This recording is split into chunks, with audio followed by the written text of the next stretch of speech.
Commençons tout de suite par la notion de autoriser ou limiter la saisie des données.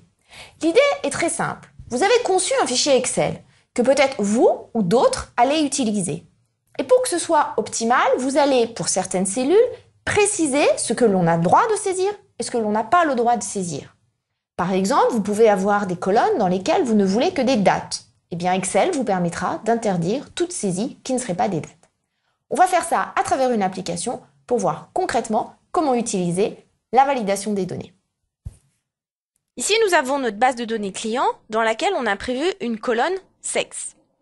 Si votre fichier est susceptible d'être rempli par plusieurs personnes, peut-être que certains vont mettre femme, homme, d'autres F, H, d'autres féminin avec un accent, d'autres féminin sans accent. Bref, alors que le choix devrait se limiter à 2 possibilités, féminin ou masculin, si vous ne limitez pas l'usage des gens, vous risquez d'avoir plein de réponses possibles, ce qui rendra beaucoup plus difficile le filtre ou le tableau croisé dynamique. Alors il faut aller dans validation des données. Donc vous avez ici valider, donc données, valider, validation des données. Donc évidemment, je me suis placée sur la cellule dont je veux bloquer la saisie, donc ici la cellule E2.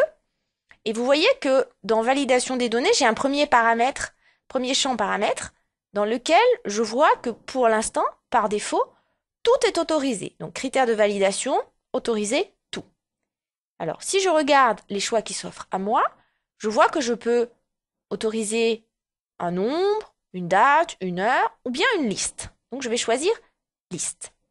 Et ici, je vais taper les éléments que j'autorise à voir apparaître dans cette cellule. Ici, je vais mettre féminin ou masculin. Pour séparer les éléments, je tape un point virgule. Donc féminin, point virgule, masculin et rien d'autre. Je valide. Une fois que j'ai fait ça, vous voyez que sur la cellule E2, donc que je vais mettre en bleu pour qu'elle soit en évidence, il y a une double flèche qui apparaît. Et si je clique sur cette double flèche, je vois apparaître les 2 possibilités qui s'offrent à moi, féminin ou masculin. Une sorte de menu déroulant.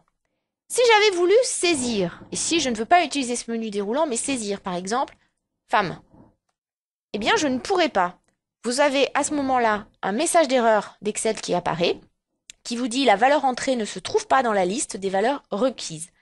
Je peux réessayer autant que je veux, rien ne fonctionnera. Je n'ai d'autre choix que d'utiliser le menu déroulant.